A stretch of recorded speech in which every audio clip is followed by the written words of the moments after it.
한 가족이 세상을 구한 노아의 홍수 이야기. 안녕하세요. 성경으로 가는 이야기 여행에 오신 것을 환영합니다. 오늘 우리가 만날 이야기는 인류 역사상 가장 놀라운 가족 프로젝트 중 하나입니다. 상상해보세요. 하나님이 여러분에게 이렇게 말씀하신다면 어떨까요? 거대한 배를 만들어라.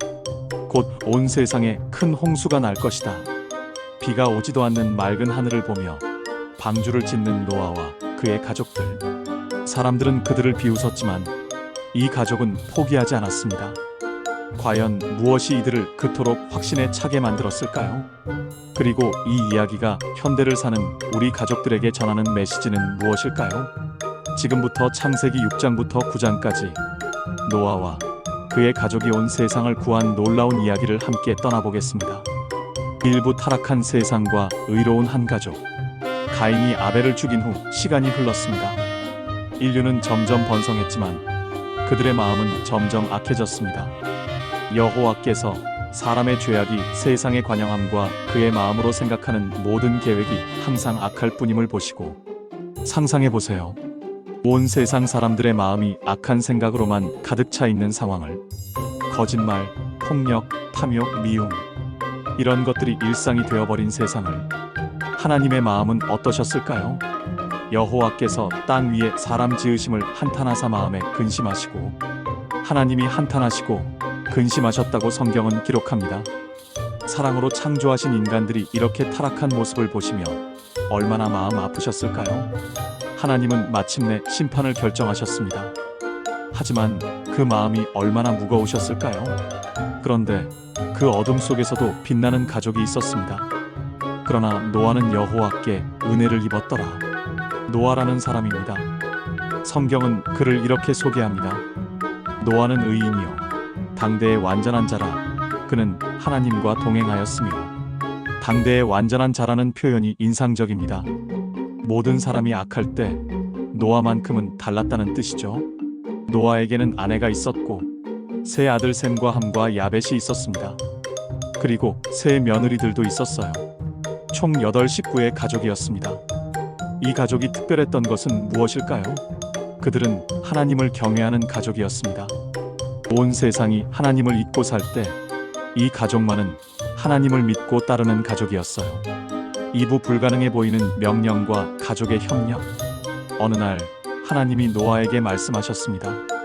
모든 혈육 있는 자의 끝이 내 앞에 이르렀으니 그들로 말미암아 땅에 포악함이 가득하므로 내가 그들을 땅과 함께 멸하리라. 그리고 이어서 놀라운 명령을 하셨습니다. 너는 잣나무로 너를 위하여 방주를 만들되 그 안에 칸들을 만들고 역청을 그 안팎에 칠하라. 방주를 만들라는 명령이었습니다. 그것도 엄청난 크기의 방주를요. 그 방주의 길이는 300규빗, 너비는 50규빗, 높이는 30규빗으로 하되 300규빗이면 약 135m입니다. 축구장보다도 긴 거대한 배를 만들라는 것이었어요. 하지만 노아는 의심하지 않았습니다. 노아가 그와 같이 하되 하나님이 자기에게 명령하신 대로 다 준행하였더라. 노아는 혼자 방주를 만들지 않았습니다. 온 가족이 함께 했어요. 아들들인 셈, 함, 야벳은 아버지를 도와 나무를 베고 운반했습니다. 며느리들과 아내는 음식을 준비하고 가족들을 돌봤어요. 사람들은 그들을 비웃었을 겁니다. 저 사람들 좀 보세요. 바다도 없는 곳에서 배를 만들고 있어요. 하지만 노아 가족은 포기하지 않았습니다. 수십 년의 시간이 걸렸을 겁니다. 그 긴 시간 동안 가족들이 하나 마음으로 일할 수 있었던 이유는 바로 아버지 노아에 대한 신뢰와 하나님에 대한 믿음이었어요. 드디어 방주가 완성되었습니다. 거대하고 웅장한 그리고 완벽한 방주가. 산부동물들의 대행진과 방주 입성. 방주가 완성되자 하나님이 노아에게 말씀하셨습니다. 너와 내 온 집은 방주로 들어가라. 내가 이 세대에서 내 앞에 의로움을 내가 보았음이니라. 그리고 놀라운 일이 시작되었습니다. 정결한 짐승은 암수 7씩, 부정한 것은 암수 2씩을 4개로 취하며 공중의 새도 암수 7씩을 취하여 동물들이 방주로 몰려오기 시작한 것입니다. 사자와 양이 함께 걸어오고 코끼리와 토끼가 나란히 방주를 향해 걸어왔어요. 하늘의 새들도 날아와 방주에 들어갔습니다. 이 얼마나 장관이었을까요? 노아 가족은 놀랐을 겁니다. 하나님의 능력을 직접 목격한 것이거든요. 어떻게 이런 일이 가능하지? 하나님이 정말로 동물들을 보내주시는구나. 방주아는 마치 동물원이 되었습니다. 하지만 신기하게도 동물들은 서로 해치지 않았어요. 하나님이 그들의 마음을 다스리셨기 때문입니다. 노아 가족 8명과 수많은 동물들이 방주 안에 들어갔습니다. 그리고 하나님이 친히 문을 닫으셨어요. 여호와께서 그를 들여보내고 문을 닫으시니라. 사부 40일간의 대홍수와 150일의 시련. 방주에 들어간 지 7일 후 드디어 그날이 왔습니다. 노아의 나이 600세 되던 해 둘째 달 곧 그 달 열일의 날이라. 그날에 큰 기품의 샘들이 터지며 하늘의 창문들이 열려. 상상해보세요. 하늘의 모든 창문이 동시에 열리고 땅 깊은 곳의 모든 샘들이 한꺼번에 터지는 모습을. 40주야를 비가 땅에 쏟아졌더라. 40일 동안 쉬지 않고 비가 내렸습니다. 지금까지 경험해 본 적 없는 엄청난 비였어요. 사람들은 처음에는 대수롭지 않게 생각했을 겁니다.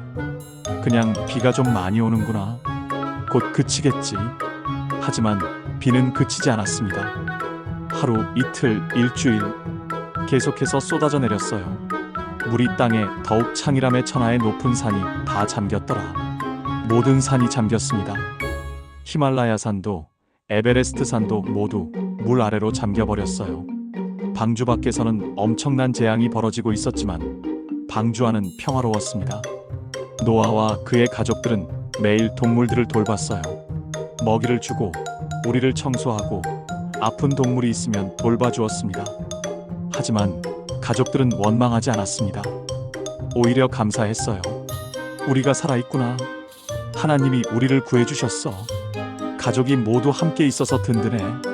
150일 동안 약 5개월 동안 방주는 물 위에 떠 있었습니다. 온 가족이 좁은 공간에서 함께 지내면서도 싸우지 않고 서로 도왔어요. 이것이 바로 진정한 가족의 모습이었습니다. 오부 물이 줄어들고 새로운 희망. 하나님이 노아와 그와 함께 방주에 있는 모든 들짐승과 가축을 기억하사 하나님이 바람을 땅 위에 불게 하심에 물이 줄어들었고 하나님이 노아를 기억하셨습니다. 기억하사라는 표현이 참 따뜻하지 않나요? 바람이 불기 시작했고 물이 조금씩 줄어들었습니다. 7째 달 곧 그 달 열일의 날에 방주가 아라랏 산에 머물렀으며 드디어 방주가 산 위에 닿았습니다. 아라랏 산이라는 곳이었어요. 하지만 아직 방주에서 나올 수는 없었습니다. 산 꼭대기만 보이고 아직 물이 많이 남아 있었거든요. 노아는 까마귀를 내보냈습니다. 그 다음에는 비둘기를 내보냈어요. 첫 번째 비둘기는 발 붙일 곳을 찾지 못하고 돌아왔습니다. 아직 물이 많이 남아있다는 뜻이었어요. 7일 후에 다시 비둘기를 내보냈습니다. 이번에는 비둘기가 올리브 잎사귀를 물고 돌아왔어요. 저녁 때에 비둘기가 그에게로 돌아왔는데 그 입에 감람나무 잎사귀가 있는지라. 이에 노아가 땅에 물이 줄어든 줄을 알았더라. 올리브 나무 잎사귀. 이것은 희망의 신호였습니다. 나무가 물 위로 나왔다는 뜻이었거든요. 또 7일을 기다린 후 세 번째로 비둘기를 보냈습니다. 이번에는 비둘기가 돌아오지 않았어요. 이제 살 곳을 찾았다는 뜻이었습니다. 육부 새로운 땅에 첫 발을 내딛다. 하나님이 노아에게 말씀하여 이르시되 너와 내 아내와 내 아들들과 내 며느리들은 다 방주에서 나오고 드디어 하나님이 방주에서 나오라고 말씀하셨습니다. 노아와 그의 가족들이 방주문을 열고 나왔을 때의 기분이 어땠을까요? 1년 1개월 10일 만에 보는 바깥 세상이었습니다. 맑은 하늘, 깨끗한 공기, 그리고 물러간 땅. 하지만 모든 것이 달라져 있었습니다. 예전에 살던 집도 마을도 모든 것이 사라지고 없었어요. 그럼에도 불구하고 노아가 가장 먼저 한 일은 무엇이었을까요? 노아가 여호와께 제단을 쌓고 모든 정결한 짐승과 모든 정결한 새 중에서 취하여 번제로 제단에 드렸더니 제단을 쌓아 하나님께 제사를 드린 것입니다. 자신들을 구해주신 하나님께 감사를 표현한 것이에요. 여호와께서 그 향기를 받으시고 그 중심에 이르시되 하나님이 노아의 제사를 받으셨습니다. 그리고 놀라운 약속을 하셨어요. 7부 무지개 언약과 새로운 시작. 하나님은 마음속으로 다짐하셨습니다. 내가 다시는 사람으로 말미암아 땅을 저주하지 아니하리니 이는 사람의 마음이 계획하는 바가 어려서부터 악함이라.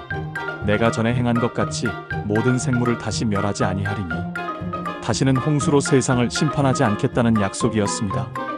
땅이 있을 동안에는 심음과 거둠과 추위와 더위와 여름과 겨울과 낮과 밤이 쉬지 아니하리라. 계절이 계속될 것이고 농사를 지을 수 있을 것이라는 약속이었어요. 그리고 하나님은 노아와 그의 후손들을 축복하셨습니다. 하나님이 노아와 그 아들들에게 복을 주시며 그들에게 이르시되 생육하고 번성하여 땅에 충만하라. 새로운 시작이었습니다. 노아의 가족이 새로운 인류의 조상이 되는 것이었어요. 그리고 가장 아름다운 약속의 표시를 주셨습니다. 하나님이 이르시되 내가 나와 너희와 함께하는 모든 생물 사이에 대대로 영구히 세우는 언약의 표적이라. 내가 내 무지개를 구름 사이에 두었나니 이것이 나와 세상 사이의 언약의 표적이니라. 무지개였습니다. 내가 구름으로 땅을 덮을 때에 무지개가 구름 사이에 나타나면 내가 나와 너희와 및 육체를 가진 모든 생물 사이에 내 언약을 기억하리니 다시는 물이 모든 육체를 멸하는 홍수가 되지 아니할지라. 무지개를 보면 하나님의 약속을 기억하라는 것이었습니다. 지금도 비가 온 후에 무지개가 뜨면 그것은 하나님이 노아와 맺으신 그 약속을 기억하시는 표시입니다. 사랑하는 여러분, 노아와 홍수 이야기에서 우리는 어떤 교훈을 얻을 수 있을까요? 첫째, 가족의 힘입니다. 노아 혼자서는 방주를 만들 수 없었습니다. 온 가족이 하나 마음으로 협력했기에 가능한 일이었어요. 현대 사회에서 가족들이 각자 바쁘게 살면서 함께하는 시간이 줄어들고 있습니다. 하지만 노아 가족처럼 어려운 일이 있을 때 가족이 하나 되어 함께할 수 있다면 어떤 어려움도 이겨낼 수 있습니다. 둘째, 믿음과 순종의 중요성입니다. 노아는 이해할 수 없는 하나님의 명령을 그대로 순종했습니다.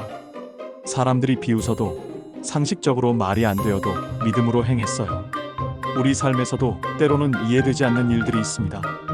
하지만 하나님을 신뢰하고 순종할 때 놀라운 결과를 경험할 수 있습니다. 셋째, 준비하는 자의 지혜입니다. 노아는 홍수가 오기 전에 미리 준비했습니다. 수십 년에 걸쳐 차근차근 방주를 만들었어요. 우리도 미래를 준비하는 지혜가 필요합니다. 영적으로도 물질적으로도 가정적으로도 말이에요. 넷째, 하나님의 신실한 사랑입니다. 하나님은 심판하셨지만 동시에 구원의 길도 준비하셨습니다. 그리고 새로운 시작의 기회를 주셨어요. 우리가 실수하고 잘못을 저질러도 하나님은 새로운 기회를 주십니다. 무지개 언약처럼 영원한 사랑으로 우리를 기억해 주십니다. 다섯째, 감사하는 마음입니다. 노아는 방주에서 나와서 가장 먼저 제단을 쌓았습니다. 구원해 주신 하나님께 감사를 표현한 것이에요. 우리도 매일 감사할 일들을 찾아보세요. 가족이 있다는 것, 건강하다는 것, 오늘 하루를 무사히 보낸다는 것, 모든 것이 하나님의 은혜입니다. 마치는 글. 노아의 이야기는 단순한 홍수 이야기가 아닙니다. 한 가족의 믿음과 사랑, 그리고 하나님의 구원과 새로운 시작에 대한 이야기입니다. 지금도 하나님은 우리 가족을 사랑하시고 보호하십니다. 때로는 어려운 일들이 있을 수 있지만 가족이 함께 하나님을 믿고 의지한다면 어떤 풍파도 이겨낼 수 있습니다. 무지개를 보실 때마다 기억하세요. 하나님의 신실한 사랑과 약속을, 그리고 노아 가족의 아름다운 협력을 말이에요. 여러분의 가정도 노아의 가정처럼 하나님 안에서 하나 되는 가정이 되기를 바랍니다. 다음 시간에는 어떤 놀라운 성경 이야기로 여러분을 찾아뵐까요? 성경의 다른 부분으로 떠나보겠습니다. 구독과 좋아요 눌러주시고 댓글로 여러분이 듣고 싶은 성경 이야기를 알려주세요. 지금까지 성경으로 가는 이야기 여행이었습니다. 여러분의 가정에 노아 가족 같은 사랑과 협력이 가득하기를 축복합니다.